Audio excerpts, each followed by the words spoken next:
Assalamualaikum warahmatullahi wabarakatuh. Alhamdulillah rabbil alamin.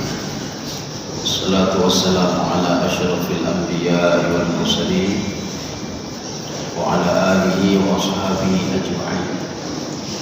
Raditu billahi rabba wa bil islam dinan wa bi Muhammadin nabiyyan wa rasulah.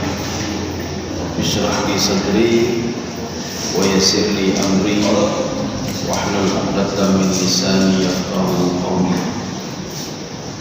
Allahumma ij'al jam'ana hadha jam'an marhuma wa tafarraqana min ba'dihi tafarraqan ma'suma. Wa muslimin dan muslimat sidang jamaah subuh yang dirahmati Allah.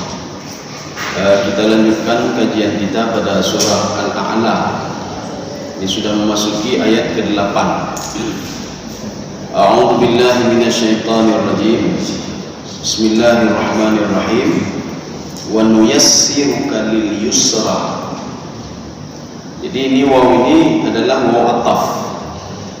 Jadi arti waw ataf ini erat kaitannya dengan ayat sebelumnya ketika Allah memerintahkan kepada Jibril untuk mengajarkan Al-Quran kepada Nabi Muhammad SAW. Jadi pada ayat sebelumnya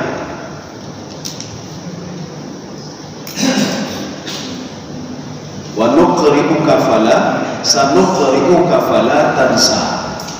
Jadi akan saya bacakan ayat kepadamu hai Muhammad secara jahar.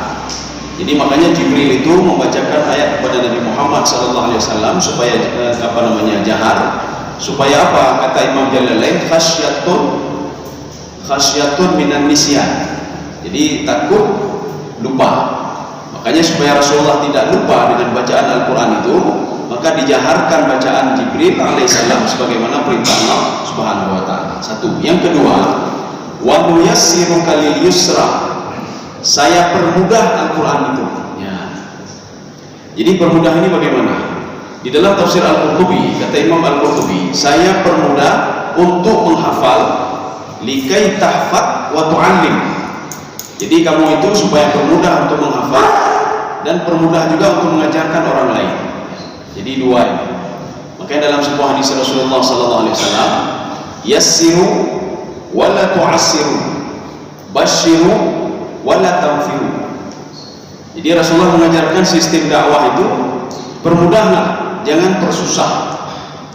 Nah sebagian orang itu susah lain, sehingga ketika susah dia tidak mau beribadah lagi. Padahal ayat yang tentang ibadah pada pertemuan yang lalu kita sudah membacakan sebuah ayat, ya ayyuhalladzina amanu taqullaha haqqa tuqatih wa la tamutunna illa wa antum muslimun. Ayat ini sudah mansukh, hukumnya sudah mansukh. Mansukh dengan yang mana? Mansukh artinya tidak berlaku lagi hukumnya.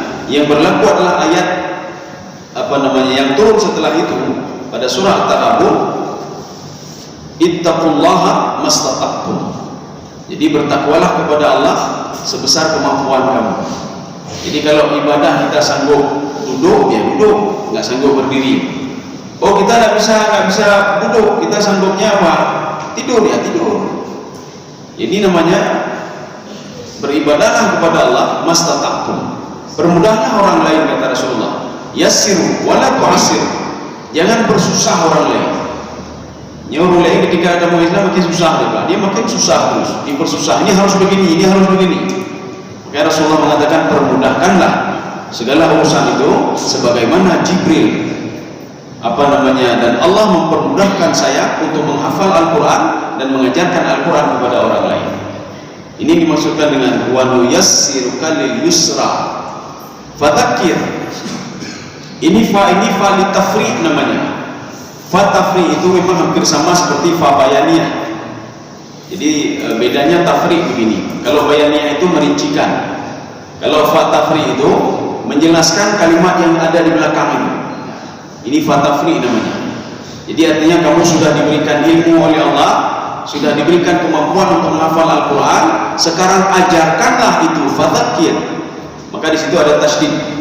Tasydid itu menunjukkan kepada mudawamah. Artinya memperingatkan orang lain itu untuk terus berzikir, mengingat Al-Quran itu terus menerus continue, tidak mesti sekali atau dua kali. Fadzakir. Jadi kalimatnya jadi beda dengan uzkur ya. Uzkur dengan dzakir itu beda. Kalau dzakir terus peringatkan seseorang itu mudawamah namanya. Ini sama seperti di dalam juz 28, juz 29 dalam Al-Qur'an itu. Sabbaha lillahi ma fis samawati wa ma fil ardh. Satu lagi, yusabbihu lillahi ma fis samawati wa ma fil ardh. Itu kata-kata tasdid, ada tasdid di situ. Sabbaha. Ini artinya apa? Semua yang ada di langit dan di bumi, mereka continue terus bertasbih kepada Allah Subhanahu wa taala. Subhanallah, subhanallah, subhanallah, alhamdulillah. Ini makna tasbih. Cuma dalam bentuk konteks yang berbeda. Satu kalimat itu diungkapkan oleh Allah, sabbaha lillahi ma fis samawati wa ma fil ardh, dengan bentuk kalimat past tense. Tetapi past tense di sini kita jangan salah. Past tense-nya apa? Dari dulu sampai sekarang mereka terus bertasbih kepada Allah Subhanahu wa taala. Walaupun kalimatnya past tense. Kemudian satu lagi, kalimatnya mudharaah, present. Yusabbihu lillahi ma fis samawati wa ma fil ardh. Jadi kalimat yusabbihu dari sekarang sampai hari kiamat nanti itu tumbuh-tumbuhan ciptaan Allah itu terus bertasbih kepada Allah sampai meninggal dunia. Ini begitu juga ini. Fadzakir. Jadi arti fadzakir, berikanlah nasihat pada orang lain. Apa kata Imam Jalalain dalam tafsir beliau? Makna fadzakir, fadzakir Al-Qur'an. Jadi beritahukanlah Al-Qur'an kepada orang lain. Karena Al-Qur'an itu adalah salah satu bocoran Lauhul Mahfuz. Ada yang bertanya begini, kiamat kan belum terjadi, kenapa sudah digambarkan huru hara kiamat, seakan-akan tergambar di kepala kita kiamat itu begini-begini oleh Al-Quran. Kemudian pintu surga belum dibuka, pintu neraka belum dibuka. Kenapa di dalam Al-Quran digambarkan seperti dalam film, orang penduduk surga begini hidupnya, penduduk neraka begini hidupnya, padahal belum ada lagi. Ini kalau istilah manusia itu prediksi manusia, kalau dalam istilah prediksi. Tapi kalau ini adalah ilmu Allah Subhanahu wa taala. Makanya ketika seorang mukmin itu yang terus membaca Al-Qur'an, ketika dia masuk ke dalam surga, dia teringat ini yang rupa yang dijanjikan oleh Allah Subhanahu wa taala. Orang neraka begitu juga. Ini rupa yang dijanjikan oleh Allah kalau tidak beribadah. Ini yang dikatakan oleh Allah Subhanahu wa taala tentang neraka. Makanya penduduk surga neraka mereka berdialog. Hal wajadtum ma wa'ada rabbukum haqqan. Apakah kalian sudah dapatkan apa yang dijanjikan oleh Allah dalam Al-Quran? Oh, wajah sudah kami dapatkan. Ya, kami baru yakin sekarang. Hakul yakin. Karena yakin itu kan tiga. Yakin itu tiga. Yang pertama ilmu yakin. Ilmu yakin artinya ada sebuah ilmu yang meyakinkan kita hari kiamat itu begini. Ini ilmu yakin namanya. Dan kita yakin kepada ilmu itu. Ya. Makanya Al-Quranul Karim itu dikatakan sebagai ilmu yakin. Kenapa ilmu yaqin? Di dalam Al-Quran itu ada informasi-informasi yang tidak ada sama orang lain. Ada informasi masalah masa depan, ada informasi tentang kejadian masa lalu yang tidak ditulis oleh sejarawan. Satu sejarawan pun tidak menulis, tetapi ada ditulis di dalam Al-Quran. Jadi makanya Al-Quran itu adalah salah satu bocorannya Lauhul Mahfuz. Sehingga iblis, syaitan dan jin kafir itu mereka mau menghabiskan waktunya naq'uhu maq'ida lis-sam'i untuk mendengarkan bocoran Al-Quran sebelum diturunkan kepada Nabi Muhammad sallallahu alaihi wasallam. Ini menandakan iblis, syaitan, kemudian jin, termasuk juga malaikat, itu mereka tidak tahu hal-hal gaib. Mereka tidak tahu. Maka sampai-sampai mereka berusaha sedemikian rupa untuk bisa membocorkan isi Al-Qur'anul Karim yang diturunkan oleh Allah Subhanahu wa taala dari Lauhul Mahfuz ke Baitul Izza. Maka turunnya kan 23 tahun. Maka selama 23 tahun itu dia dengar lagi, ada nggak informasi baru, ada nggak informasi baru. Kaum muslimin sedang jemaah dirahmati Allah. Sehingga jin mengatakan tidak perlu informasi baru, ada informasi di bumi yang selalu dibacakan oleh Muhammad sallallahu alaihi wasallam. Kaum muslimin sedang jemaah dirahmati Allah. Ini maksud fadzakir. Jadi arti fadzakir itu ingatkan orang lain dengan isi Al-Quran. Ya. Jadi apapun isi Al-Quran itu peringatkan orang lain, beritakan kabar kepada orang lain, beritakanlah berita itu kepada orang lain. Masalah mereka mau mendengar tidak mendengar itu urusan mereka dengan Allah Subhanahu wa taala. Maka dalam Al-Quran itu lengkap sekali dalam Al-Quran. Bahkan ada yang menentang Al-Quran mengatakan begini. Coba ada nggak di dalam Al-Quran itu yang mengatakan, selamat Natal? Ya. Nyanyi mendemepeh orang-orang.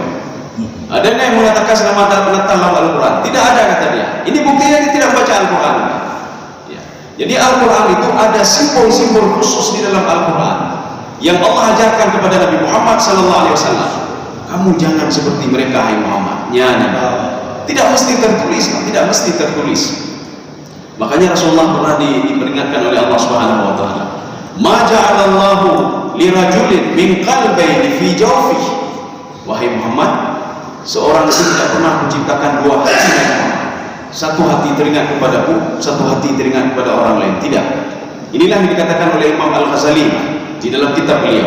Bohong, kata Imam Ghazali. Kalau seorang mengatakan saya cinta sekali pada dunia dan saya cinta sekali kepada akhirat, bohong dia.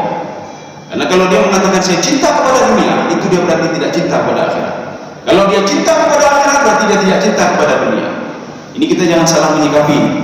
Jangan nanti kita pikir, ini cinta kepada akhirat. Bagaimana dengan dengan aktivitas kita di dunia? Bagaimana dengan interaksi kita di dunia? Ya. Maka diajarkan oleh Imam Ibnu Katsir dalam tafsir beliau, antaj'ala dunya safinatan limaksudihal akhirat. Jadikanlah dunia itu sebagai fasilitas kamu menuju akhirat. Semua kita niatkan akhirat. Kalau kita niatkan akhirat, seorang pedagang itu tidak pernah dia itu membohongi orang lain. Kenapa? Dalam dagangannya dia selalu teringat kepada Allah. Ini saya tidak mau membohongi orang lain. Kan hidup itu aman semua kalau demikian. Seorang tidak mau mendustai orang lain. Seorang tidak mau mengurangi timbangan. Ini maknanya apa? Menjadikan dunia sebagai fasilitas menuju akhirat. Tidak mau makan haram ketika dia jualan atau apapun yang dilakukan. Kenapa? Dia teringat kepada Allah Subhanahu wa taala. Tapi kalau orang yang menjadikan dunia sebagai dunia, dia tidak mau tahu. Dia tidak mau tahu. Yang penting laba banyak, yang penting senang, yang penting sudah bisa mengumpulkan harta sebanyak-banyaknya. Orang lain dia tidak mau tahu. Ya, nak tahu. Kaum muslimin sekalian yang dirahmati Allah. Rasulullah SAW itu pernah didatangi oleh orang-orang kafir dari Makkah Al-Mukarramah. Itu melalui orang dalam, Abdullah bin Ubay. Ia munafik. Ngomongnya Islam, ngomong ini, ngomong itu. Bodoh ya, ngomong tentang mari kita beribadah. Ini Abdullah bin Ubay. Maka mereka masuk, Abu Sufyan itu masuk menghadap Rasulullah SAW melalui Abdullah bin Ubay. Ketika sampai ke situ, apa kata Abdullah bin Ubay? Rasulullah bersama Umar bin Khattab radhiyallahu anhu. Apa kata Abu Sufyan?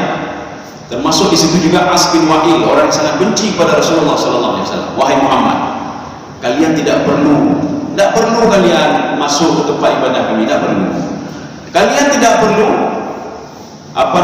pergi ke tempat ibadah kami tidak perlu pergi ke tempat ibadah kalian. Yang perlu kalian ketahui, kalian niat saja di dalam hati. Kalau apapun yang diberikan ini adalah pemberian 3 Tuhan kami, Lat, Uzza, Manat. Yakin saja, tidak usah ibadah, yakin saja. Yakin saja. Rasulullah bimbang ini, Pak. Artinya apa? Ini gimana ini? Sampai Umar bin Khattab radhiyallahu anhu dia sudah mengeluarkan pedangnya, dia akan membunuh Abu Sufyan. Kata Rasulullah, kamu sabar saja, tenang saja. Akhirnya turunlah ayat, ma ja'alallahu lirajulin min qalbayni fi jawfihi. Wahai Muhammad, kalau kamu sudah beribadah kepadaku, kamu mengesahkanku, yang lain dipikir yang lain. Jangan kamu pikirkan, berarti itu tidak benar, yang lain itu tidak benar. Hana boleh dengannya. Yang jelas kamu jalankan tuntunan saya, kata Allah Subhanahu wa taala. Makanya konsep lakum dinukum waliyadin. Itu lakum dinukum waliyadin. Din itu apa artinya? Akidah. Masalah akidah apa ya? Enggak. Akidah kedua dia baru. Nah boleh. Tidak pernah Rasulullah mengatakan selamat ya, selamat ya. Kalian sudah sampai kemari, sudah diselamatkan oleh Tuhan kalian, selamat. Tidak pernah, enggak pernah. Kaum muslimin sedang jamaah dirahmati Allah. Jadi kita kembali fadzakir. Jadi artinya seringlah kita mengingatkan orang lain. Kalau tidak mau dengarnya sudah dengar. Mereka sedikit pun, kata Allah ini dalam surah Ali Imran, mereka sedikit pun tidak bisa memudaratkan kalian wahai orang mukmin. Tidak bisa, kata Allah. Wa makaru wa makarallah wallahu khairul makirin. Jadi Jadi mereka itu buat strategi ini untuk menghancurkan kalian. Tak bisa, kata Allah, strategi saya lebih gitu dibandingkan strategi mereka, kata Allah. Yang menciptakan mereka itu saya. Tak perlu takut kamu, hai Muhammad, tak perlu takut. Karena dalam satu waktu itu Nabi Muhammad takut sekali ketika mendakwahi orang-orang kafir Quraisy itu, mereka tidak beriman kepada Allah. Bahkan mereka menyusun strategi untuk membunuh Rasulullah SAW. Allah mengatakan, kamu tenang saja, kamu tenang saja, tugas kamu berdakwah saja, tenang saja kamu. Itu masalahnya, yang kamu menyusun strategi tidak bisa apa-apa kecuali dengan izinku, kata Allah.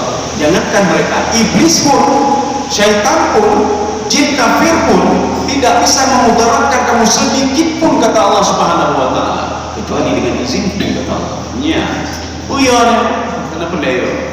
Tidak perlu takut. Mati itu cuma sekali, mati 3 kali mati. Dan setiap orang itu kullu nafsin dha'iqatul maut, dan dia pasti mati. Kaum muslimin sedang jemaah dirahmati Allah. Makanya ayat itu dalam surah Ali Imran itu lintasliyah. Tasliyah itu apa? Untuk memberikan motivasi kepada Nabi supaya Nabi tidak optimis, ya, tidak pesimis. Jadi selalu optimis dalam berdakwah. Kaum muslimin sedang jemaah dirahmati Allah. Kenapa kita harus selalu mengingatkan saudara-saudara kita dengan Al-Qur'an, ya? Jadi artinya buku yang ada lekan berkali Quran rumahnya kepingan, kalau tidak jelas buka dalam hadis. Hadis itu bukan sedikit, hadis itu banyak sekali hadis. Beda fikih dengan hadis berjumlah dan kau tidak. Kemudian masalah fikih sedikit, tidak, fikih itu banyak sekali, fikih itu banyak sekali pemikiran tentang fikih itu. Ya. Begitu juga hadis itu banyak sekali. Setelah munculnya banyak hadis itu, syarah-syarah juga banyak juga. Orang yang menjelaskan ini hadis ini begini maksudnya, ini begini maksudnya. Jadi kalau tidak kita ketemukan dalam Al-Quran, tidak. Artinya dalam Al-Quran masih umum sekali, maka kita lihat dalam hadis. Maka sungguh bahagia sekali. Ya. Kalau ada seorang mukmin dia terus mengkaji Al-Quran, dia terus mengkaji hadis, maka tidak ada kesempatan sedikit pun bagi dia untuk mencemoohkan orang lain. Katibu Al-Quran berlawan. Sibuk dia terus dengan hadis. Artinya apa? Dia tidak sibuk dengan aib orang lain. Tapi kalau seandainya Quran dan kebaca, hadis dan kebaca, gede rumah tipu kada aib kau kalian. Apa aib kau kalian? Aib kau nak kalian yang bijakkanlah kau, jalanlah kau. Coba dia baca buku, sibuk dengan buku selalu dia, sibuk selalu dia dengan Al-Quran Al-Karim, sehingga tidak membuka kesempatan sedikit pun untuk membuka aib orang lain. Ada kesempatan. Dan dia itu nikmat selalu, baca Al-Quran, nikmat selalu ini. Kaum muslimin sedang dirahmati Allah. Kenapa harus begitu? Inna fa'ati dzikra. Kalau seandainya zikir itu tidak ada harganya, memperingatkan orang lain tidak ada harganya, maka tidak akan Allah tulis dalam Al-Quran. Maka sungguh memperingatkan orang lain itu ada manfaatnya. Yang pertama, manfaat bagi orang yang ngomong itu sendiri. Yang kedua, bagi audiens itu sendiri. Inna fa'ati dzikra. Zikir itu bermanfaat sekali, kata Allah Subhanahu wa Ta'ala. Makanya zikir itu ada 2. Ini kalau kita lihat zikir itu dalam konteks apa? Dalam konteks teringat kepada Allah. Karena satu lagi zikir itu apa? Memberikan nasihat pada orang lain untuk teringat juga kepada Allah. Ya, inna fa'ati dzikra. Jadi kalau kita lihat di dalam kitabnya Dr. Yasir Burhami, ada sebuah kitab sufi, kitab tasawuf. Jadi judulnya A'malul Qulub, ibadah hati. Ya. Jadi dalam ibadah hati itu beliau membagikan zikir itu menjadi 2. Ada zikir lisan namanya. Jadi zikir lisan itu bagaimana? Astaghfirullahaladzim. Kita buat maksiat, ingat astaghfirullah, subhanallah. Kita teringat negatif selalu kepada Allah. Bagaimana negatif? Jangan ajalah ada kilo. Subhanallah. Ya Allah, engkau jauh daripada itu, ya Allah. Subhanallah. Itu namanya zikir lisan namanya. Kita berzikir dengan lisan. Astaghfirullahaladzim. Alhamdulillah, la ilaha illallah, Allahu akbar. Itu zikir lisan. Dan banyak zikir lisan yang keluar dari lidah itu supaya apa? Supaya kita teringat kepada Allah Subhanahu wa Ta'ala. Tetapi kata Dr. Yasir Burhami, kebanyakan orang yang berzikir lisan itu, kata beliau, ya, bukan bisa saya pertanggungjawabkan dengan buku beliau itu. Jadi kata beliau, banyak orang yang berzikir lisan itu orangnya pembohong, kata beliau. Banyak yang bohong. Dia berzikir tapi hatinya kotor hatinya. Makanya di dalam kitab Al-Hikam, Syarah Al-Hikam, Iqadul Himam fi Syarah Al-Hikam. Syarah Al-Hikam itu adalah kitab yang dikarang oleh Ibnu Athaillah. Kemudian disyarah lagi Pak oleh Habib apa namanya, nama beliau Habib, dia syarah dengan judulnya Iqatul Himam. Jadi kata beliau begini, seorang itu kalau seandainya tangannya bagus, matanya bagus, kakinya bagus, tidak pergi ke tempat maksiat, tidak makan haram, semua bagus, tapi hatinya kotor, kata beliau, fahuwa sufiyun kadhibun, dia seorang sufi pembohong, dia katanya dalam kitab Al-Hikam, dia seorang pembohong. Ininya saja yang bagus, tangannya saja bagus, nak mengambil punya orang lain, tapi hatinya kotor. Itu mana kau kelin, itu mana kau kungeng ke kau, dengki ke kau, tapi ini bagus, ini bagus. Saya tidak mau lihat maksiat, saya tidak mau ngambil punya orang lain, saya tidak mau buat ini, saya tidak mau buat ini, tapi hatinya juga berbuat ini. Jadi beliau mengatakan fahuwa sufiyun kadhibun, dia adalah seorang sufi pembohong dia. Ya. Kenapa? Karena hatinya jorok, hatinya kotor masih. Karena dalam ibadah itu inti ibadah kan membersihkan hati, inti ibadah membeli hati. Ibadah apapun yang kita lakukan, ya. Makanya semua ibadah itu nilainya moralnya akhlak, semua akhlak ibadah. Allah menyuruh kita salat, aqimis salat, innas salata tanha 'anil fahsya'i wal munkar wa la dzikrullahi akbar. Jadi Allah katakan salatlah kamu. Kenapa kamu salat? Supaya kamu punya akhlak. Dengan kamu punya akhlak, maka kamu tidak mau buat apa namanya, kamu tidak mau berbuat yang mungkar, yang dilarang oleh Allah Subhanahu wa taala. Maka kalau ada orang yang akhlaknya belum beres, ini berarti salatnya belum beres ini. Karena salah satu fasilitas salat itu untuk mendidik akhlak dia itu belum main lagi. Ya, satu. Yang kedua, zakat itu mendidik akhlak juga, zakat. Khudh min amwalihim shadaqatan tutahhiruhum biha wa tuzakkihim biha. Ambillah zakat mereka, ambillah harta mereka, zakat mereka, harta mereka. Untuk apa? Untuk membersihkan hartanya, membersihkan diri mereka, akhlak juga, akhlak. Jadi makanya ibadah haji begitu juga. Jadi ketika haji, fala rafatha wala fusuqa wala jidala fil hajj. Jadi ketika Allah mewajibkan kita haji itu akhlak juga. Maka menyono haji tertunggu oleh haji, akhlak anak haji, ruko haji sama yang tertunggu haji ruko. Kalau pomo dunia istilahnya tertunggu haji bukan mungkin lah kan. Ya. Dia saking banyak sekali, saking beliau naik haji itu, tapi tidak ada manfaat sedikit pun bagi ini beliau. Ya. Kenapa? Wala rafatha wala fusuqa wala jidala fil hajj. Haji itu tidak boleh rafat. Rafat ini apa? Ngomong kotor. Ya. Haji pengapa yang berkata ngomong kotor, ngomong ini. Maka bekonanu rafas. Yang bonanu thalanu rafas. Yang kedua khusuk nanu. Yang ketiga jidal. Dan yang empat yang ketika ibadah haji wala rafatha wala fusuqa wala jidala fil hajj. Rupanya ini orang dengan rafas. Lalu tanya, ini anaknya dari mana kau ambil namanya? Itu di dalam Al-Quran. Berapa kali diulang oleh Allah Subhanahu wa taala? Yang mana kan? Wala rafatha wala fusuqa wala jidala. Lu kapan lo yang begitu? Nya rafathanya omong kotor. Rafat itu kotor. Wala fusuq, jangan kamu buat fasik ketika dalam ibadah haji. Semua intinya apa? Akhlak, manum akhlak. Wala jidala, jangan berdebat. Berdebat tadi. Makanya gedehna nikah pun aja. Ada seorang ibu tanya malamnya, kipan supaya katanya semangat ibadah haji ini. Baik lalainya HP main. Ketika kau di bodoh aja HP ibadah haji ni. Baik rugo hati aja haji. Cok ibadah haji ni. Nyoto benar, selfie. Kirim namanya katro. Nyo katro. Telepon lo. Itunya Indonesia kumpulkan lagi coba. Nyo sedang ibadah. Lagi dia kata mau masjid kan, kamu mau masjid, nyo baik kamu lo punya ibadah, nah belum, jauh gini, baik perlu, nyo ipekaru dia orang, sedang terbayang ipekaru, sedang ipekaru biaya. Jadi artinya dia kehidupan kita sudah diatur oleh dia. Ya. Ketika salah apa salahnya kita masuk baik perlu dulu, jangan musik lagi, saya mau ibadah. Kenapa kalau kita masuk kantor kita bisa, ketika anak telepon, nak jangan ganggu ayah dulu. Ini urusan kantor. Kalau urusan rumah nanti di rumah, anu yang kerja telepon dia. Kenapa kita berani matikan HP di kantor supaya kerjaan kita tidak diganggu oleh orang lain? Ya, nyobek pekerja. Kenapa salah tidak?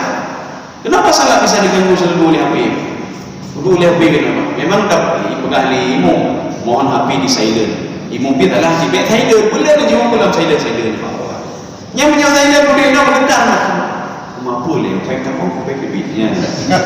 Sebagai orang kali pun belahnya apa yang kamu belahwi pakai kebitnya.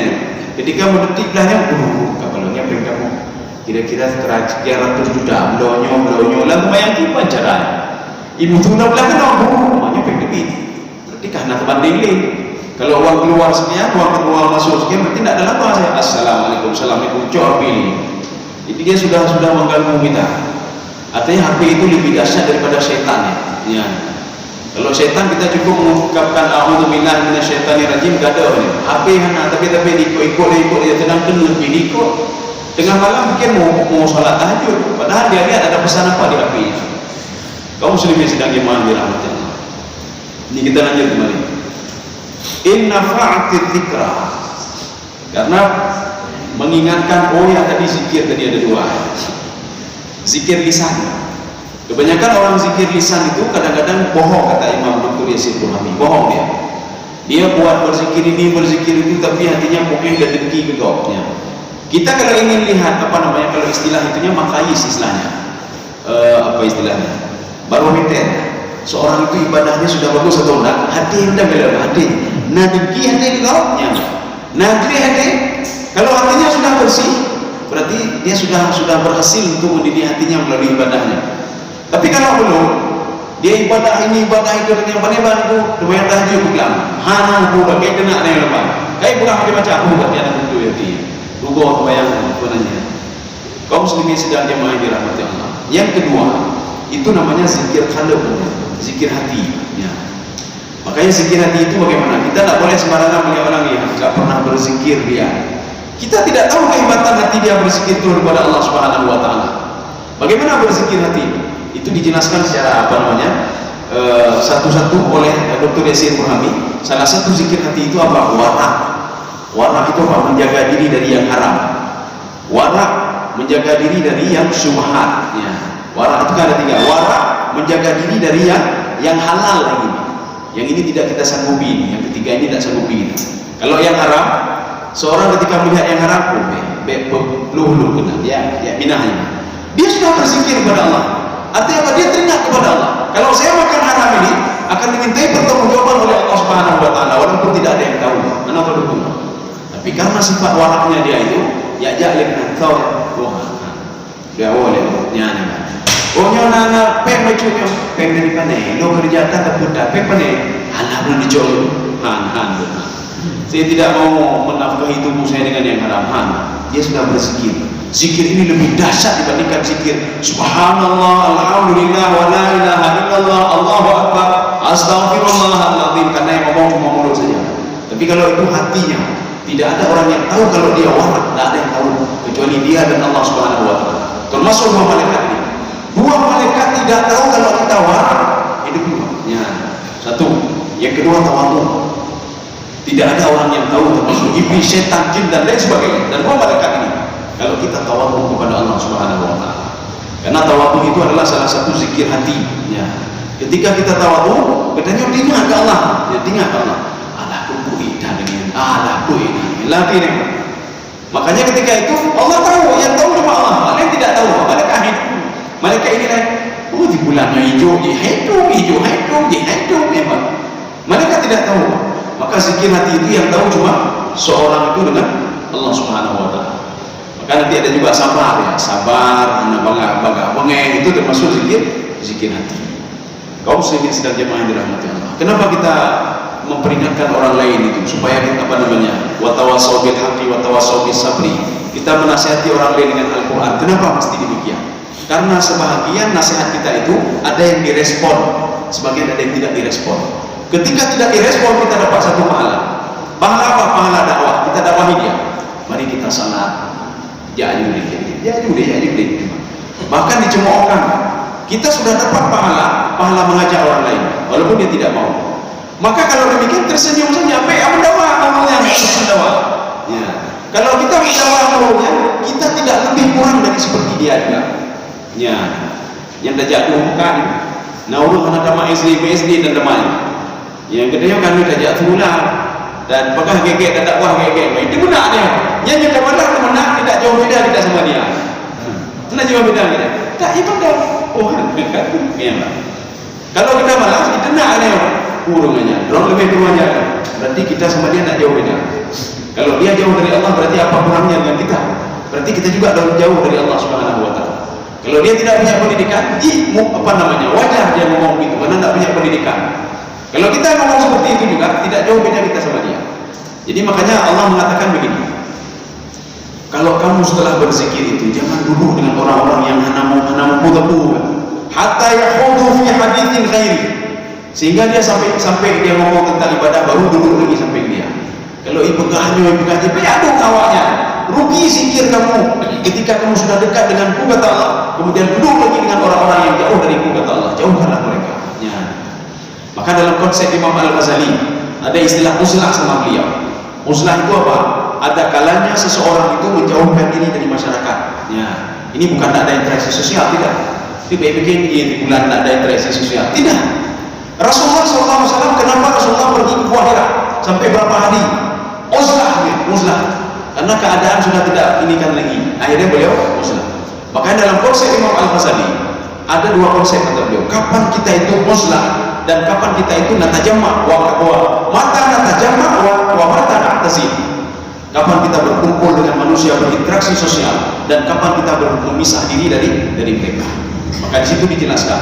Kapan kita memisah diri? Kalau kita duduk dengan mereka makin bertambah dosa. Akhirnya apa? Ambil kesimpulan untuk memisahkan diri sementara dari mereka. Jadi makanya begini, seorang sahabat ketika mendatangi Rasulullah, ya Rasulullah, saya tidak khibah pulang. Tidak ada khibah saya Rasulullah. Saya cuma duduk saja mendengar orang ribah orang lain. Sama tak duduk ya Rasulullah. Ya. Akhirnya apa kata Rasulullah? Dosa orang riba dengan dosa yang mendengar riba itu sama kata Rasulullah. Sama Rasulullah. Oh, sama. Makanya tengok dengar kau. Makanya ketika jali dengar kau, oh dengar. Tengok bicara dengar. Dosa orang yang ngomongin orang lain dengan yang mendengar orang lain itu juga itu dosanya sama. Maka ketika itu kata Imam Ghazali, disitulah kamu itu memisahkan diri. Ya. Kapan kamu natajamma? Kapan berkumpul? Ketika orang itu lupa berzikir kepada Allah. Ketika sudah masuk sholat atau apa saja, kita datang di peringatkan. Kan kau ada semayangnya, ya. Makanya ini masalah memperingatkan ini ada dua. Kalau satu itu ada yang menjauhkan kamu sudah dapat satu pahala mengajak kepada orang lain. Yang kedua, ada orang yang merespon. Ketika seorang itu merespon kita, yang pahalanya itulah sedekah jariah, pahala jariah, mengalir terus pahalanya. Kita ajak orang lain, hai, ya ada sembahyang ini. Rupanya dari sekian banyak itu ada satu orang bertobat kepada Allah. Itu cuti maunya dia bertobat kepada Allah. Setiap ibadah yang dilakukan itu kita dapat jatah juga. Ya. Jadi si fulan dulu tidak pernah salat, kemudian dia mengambil dulu dia salat. Setiap dia salat, tidak mengurangi pahala dia sedikit pun dan tidak mengurangi kita sedikit pun. Dia dapat 27, karena kita mengajak dia kita dapat 27. Kemudian dia juga bertobat, dia baca Al-Quran. Karena kita ajaknya untuk baca Al-Qurannya, dia bertobat, dia baca Al-Quran. Setiap bacaan Quran dia dapat pahala 10 kebaikan. Kita juga dapat pahala terus mengalir. Ketika hidup saja sudah dapat bonus, apalagi kita meninggal dunia. Nanti dia menjadi pimpinan pondok pesantren, diajarkan murid-muridnya dulu. Dulu saya seperti ini, sekarang kalian tidak boleh seperti saya. Diajarkan murid-muridnya. Ada puluhan ribu murid-muridnya yang menjalankan apa yang diucapkan oleh gurunya tadi. Kita juga masuk dapat pahala juga. Dari murid-muridnya kita dapat, muridnya lagi, pahala terus mengalir ke kita. Ya. Makanya jangan sampai buat ini dosa jariah. Ya. Punya dosa jariah itu lebih parah lagi. Nanti dosa jariah apa? Kasih fatwa macam-macam sama orang lain. Artinya kita nak perlu gengsi kan. Kalau ditanya orang lain ini apa hukumnya, saya tak tahu. Lebih bagus begitu daripada kita ngomong ini bagaimana hukumnya. Mana ada jauh, fikir bangai adanya. Yang menyuruh jauh, mana ada baca ada. Kakilah ada pegang ini hukumnya haram bukan? Padahal bukan haram hukumnya. Ketika kita ngomong haram, dia ngomong sama orang lain, hai dia punya pegang haram. Karena Nah bina-bina, dia dari dulu mangat tentang umayu kayak kamu ngalih. Ketika kita meninggal dunia, bahkan sebelum meninggal dunia, orang ini menjalankan fatwa kita. Setiap mereka menjalankan fatwa kita, dosa semua yang mereka lakukan, itu dosa itu terus mengalir ke kita, terus mengalir ke kita. Padahal kita tidak ada nyuruh apa-apa lagi. Kenapa dosa itu mengalir? Karena mereka melakukan apa yang kita omongkan. Ketika kita meninggal dunia, mereka ini satu komunitas ini buat semua apa yang kita lakukan, dosa terus mengalir ke kita. Sekarang tanya mana buktinya? Ya, kita beta dalil tapi dalil dah dalilnya. Ada dalilnya. Jadi ketika dalam sebuah diskusi terjadi dialog antara Allah dan malaikat, ada seorang pemuda yang sudah menyesatkan orang lain. Kemudian ketika dia mau meninggal dunia, dia bertobat kepada Allah Subhanahu wa taala.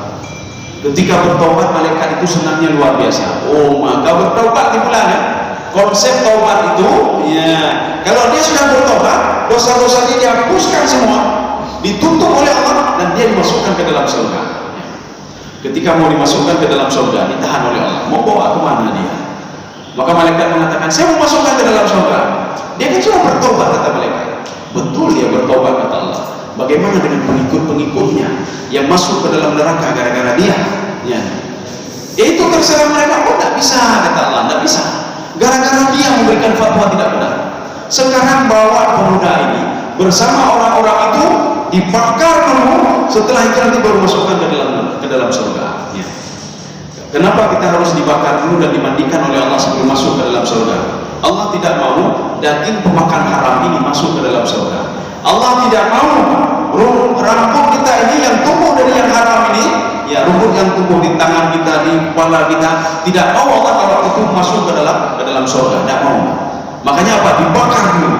Ketika sudah dibakar itu, maka dimandikan dengan telaga. Ada sebuah telaga di situ. Maka ketika dimandikan itu, fanabata sya'ruhu, rambut baru tumbuh kembali. Rambut yang tumbuh kembali itu adalah bukan rambut yang dulu di dunia, tidak. Fanabata lahmuhu, dagingnya juga tumbuh kembali. Ya. Artinya apa? Allah tidak mau kita itu masuk ke dalam surga itu dengan daging makan haram ketika di dunia. Makanya ketika di padang mahsyar itu, semua manusia tidak terkecuali dibangkitkan dengan daging yang sama, dengan tulang yang sama, dengan rambut yang sama. Ya.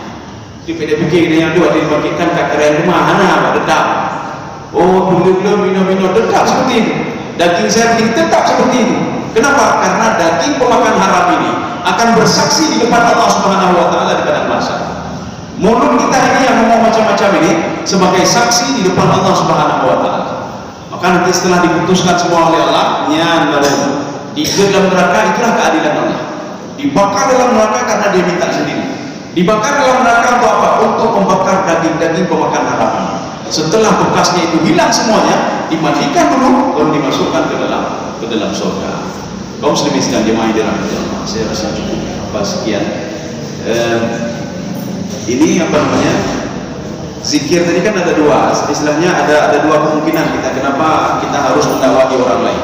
Karena ada satu kelompok itu saya dzakkaru may yakhsha. Ada satu kelompok yang takut kepada Allah dengan kita bacakan isi Al-Qur'an kepada dia. Walaupun di hidupnya dia biasa-biasa saja. Setelah pulang mungkin dia takutnya luar biasa. Yo kali, ya. Sama seperti Umar bin Khattab radhiyallahu anhu. Padahal baru pertama sekali dia mendengar Al-Quran. Tapi ketika itu pula dia takutnya luar biasa kepada Allah Subhanahu wa taala. Jin pertama sekali mendengar Al-Quran. Mungkin yang didengar oleh jin itu apa? Wasyam. Memang semuanya mungkin ketika Allah menyebutkan wasyamsu wal qamaru yasjudan, matahari saja sujud kepada saya, bintang saja sujud kepada saya. Kamu siapa kamu? Katanya Allah. Matahari saja sujud kepada Allah Subhanahu wa taala, bintang saja sujud kepada Allah. Kamu siapa? Ya. Jadi artinya ketika itu jinnya mudok-dok, takutnya luar biasa. Masa kita tidak sujud? Kita makhluk Allah Subhanahu wa taala. Ya. Toha ma anzalna alaikal qur'ana litasqa. Coba lakukan penelitian sama surat Taha ini. Mungkin kalau kita tahu setelah berapa tahun kita teliti ayat ini, baru kita itu memiliki sifat seperti Umar bin Khattab. Takutnya luar biasa. Umar bin Khattab mempunyai kecenderungan bahasa yang luar biasa beliau. Jadi Umar bin Khattab itu seorang penyair seorang sastrawan, dia tahu betul ini ayat bahasa ini bagus, ini tidak bagus, dia tahu betul. Makanya ketika dia mendengar surah Taha, ma anzalna 'alaikal qur'ana litashqa, ketakutannya luar biasa. Setelah diselidiki, rupanya Taha itu bukan bahasa Arab. Taha itu bukan bahasa Arab. Ini diketahui oleh siapa? Oleh orang yang paham bahasa Arab itu sendiri. Ada beberapa lafaz dalam Al-Quran itu bukan bahasa Arab. Ini kalau dikatakan beberapa itu artinya apa? Itu dianggap tidak ada. Salah satunya apa? Zanjabil. Perhatikan dalam Al-Quran disebutkan zanjabil, itu bahasa Kipti. Kemudian Taha itu bahasa Habasyi. Kemudian inna hudna ilaika dalam Al-Quran itu bahasa Ibrani. Ya. Kemudian ada lagi bil qistasil mustaqim. Bahasa Arab tidak pernah susah pengumumannya, ucapannya. Qistas. Makanya kalau ada bahasa-bahasa yang aneh-aneh itu bukan bahasa Arab. Qistas itu apa artinya? Siratal mustaqim. Tapi disebutkan oleh Allah bil qistas. Inilah yang membuat Umar bin Khattab radhiyallahu anhu dia pingsan waktu itu ketika mendengar Taha. Ini bukan ucapan biasa ini. Taha, tidak pernah dengar saya ini. Itu bukan bahasa Arab itu. Ya, Taha itu bukan bahasa Arab. Arti Taha apa? Taha di dalam bahasa Ethiopia itu artinya apa? Pemuda yang perkasa. Hebat sekali. Ini Taha. Tidak bisa dikalahkan oleh orang lain. Makanya ketika itu Umar bin Khattab radhiyallahu anhu, beliau seakan-akan ini adik saya apa, ngomong untuk saya apa? Karena Umar bin Khattab adalah orang yang paling ditakuti di Arab itu. Tidak ada yang berani sama Umar. Termasuk iblis sendiri, jin sendiri itu takut sekali kepada Umar bin Khattab radhiyallahu anhu. Jadi makanya Allah kata ma anzalnal Qur'ana litashqa. Saya turunkan Al-Quran melalui hatimu, dibaca oleh hatimu. Litashqa, bukan untuk menyesatkan hatimu. Kalau orang mendengar, tidak usah dengar, kata Allah. Maka ini membuat Umar bin Khattab radhiyallahu anhu ketakutan luar biasa. Dan dia ini mengetahui dari adiknya, apa yang kamu baca tadi? Ya. Sehingga adiknya mengatakan wudu dulu, ambil wudu dulu. Setelah itu kamu baru bisa baca ini. Cara ambil wudu bagaimana? Masuk Islam dulu. Ya. Akhirnya beliau ketemu dengan Rasulullah sallallahu alaihi wasallam. Kaum muslimin sedang jemaah dirahmati Allah. Inilah yang dimaksudkan dengan sayadzakkaru may yakhsha. Sudah, saya rasa cukup sekian. Ya, mudah-mudahan ada manfaatnya bagi teman-teman jemaah sekalian. Ini tidak usah saya jawab lagi, Pak. Sudah 6:07. Ya, cukup. Sengaja buka pintu yang Pak kenal. Jadi mudah-mudahan ada manfaatnya bagi teman-teman jemaah sekalian. Subhanakallah bihamdika, asyhadu an la ilaha illa anta, astaghfiruka wa atubu ilaik. Assalamualaikum warahmatullahi wabarakatuh.